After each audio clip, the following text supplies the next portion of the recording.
Kita sekarang membahas tentang nikel di Sulawesi. Kita awali dengan pertanyaan sederhana. Berapa harga nikel di pasaran internasional dalam bentuk ore atau masih mentahan? Lalu kita tanya kembali, berapa harga nikel yang dibeli oleh smelter di Sulawesi tadi dari petambang di Indonesia? Oke, jangan dijawab dulu ya, sabar ya pertanyaan tersebut. Kita lanjutkan dulu. Kita semua mengetahui bahwa bahan baku diolah jadi bahan setengah jadi lebih untung karena naiknya lebih dari 100%. Apalagi bahannya jadi bahan jadi. Untungnya bisa 500% dibanding jualan bahan baku. Sumber daya alam Indonesia kalau hanya dijual tanah air seperti tercatat dalam Omnibus Law yang tercatat lebih dari 250 kata yang menyatakan tanah dan air, keuntungannya kecil kalau menjual hanya mentahan. Maka kalau itu tambang mineral, untuk mendapatkan nilai lebih, membangun smelter akan membuat produk setengah jadi atau bahan jadi dari mineral nikel tersebut, dan ini lebih menguntungkan secara ekonomi. Untuk itu kita ingatkan masyarakat agar lebih paham dunia penambangan dan dunia smelting proses dari mineral mentah menjadi bahan setengah jadi.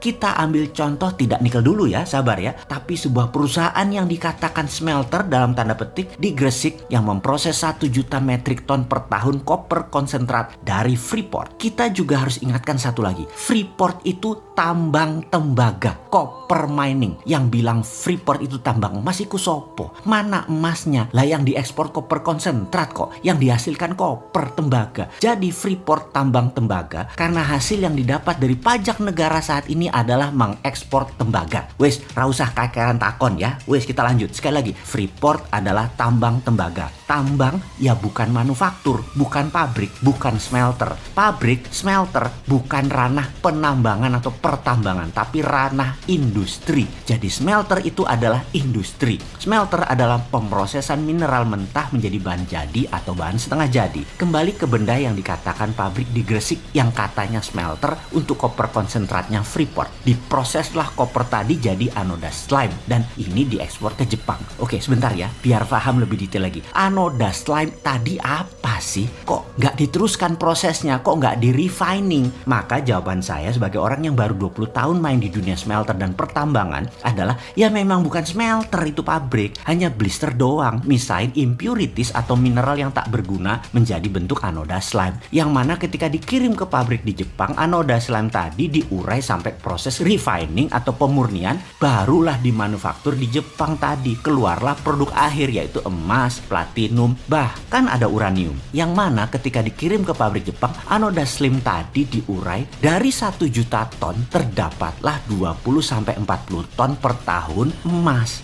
Platinum antara 10-15 ton per tahunnya. Indonesia nggak dapat benefit dari gold tadi. Piye jawab bejal pertanyaan ini. Loh, Indonesia selama ini hanya dapat pajak dari tambang Freeport berupa koper konsentrat yang tidak seberapa nilainya, lalu dicuci lagi di Gresik sebagian, cuman bayar pajak barang setengah jadi, lalu anoda slime tadi diekspor, yang mana setelah di refine baru dapat mineral murni PGM atau precious group metal. Paham ya? Yes, dan jadi perusahaan-perusahaan tersebut selama ini menikmati ketidakfahaman pejabat sampai beberapa presiden mereka itu menikmati. Enak ya, sampai sekarang enak banget jadi mereka. Oke, silahkan dilanjut menikmati semua kelemahan ini, karena kalau nanti sahabat muda dapat mandat di tahun 2024 pasti di stop semua kenikmatan korporasi dan pejabat atau mantan pejabat pengejar rente yang dapatkan benefit kelewat banyak kemarin, karena pejabat nanti gak ada pemburu rente seperti pejabat sebelumnya. Kita kembali ke nikel sekarang. Keluarlah peraturan tidak boleh ekspor biji atau mentahan nikel. Mulia ya peraturan tersebut. Pembela tanah air sekali ya peraturan tersebut. Oh ya, mulia, cinta tanah air, iyalah. Dan yang bilang iya atau yang manut pasti nggak ngerti ngelola negara plus nggak ngerti ngelola nikel. Tujuan tidak boleh ekspor karena bahan mentah tadi harus naik nilainya menjadi bahan setengah jadi atau bahan jadi. Karena itu smelter Tiongkok hadir untuk nilai tambah tadi. Mulia sekali kan cita-cita itu semua. Oke, kita kembali ke pertanyaan awal. Harga ekspor atau harga pasaran hard commodity nikel berapa di pasaran internasional saat ini? Dan tolong bandingkan dengan harga beli perusahaan smelter Tiongkok itu dari para penambang. Lah,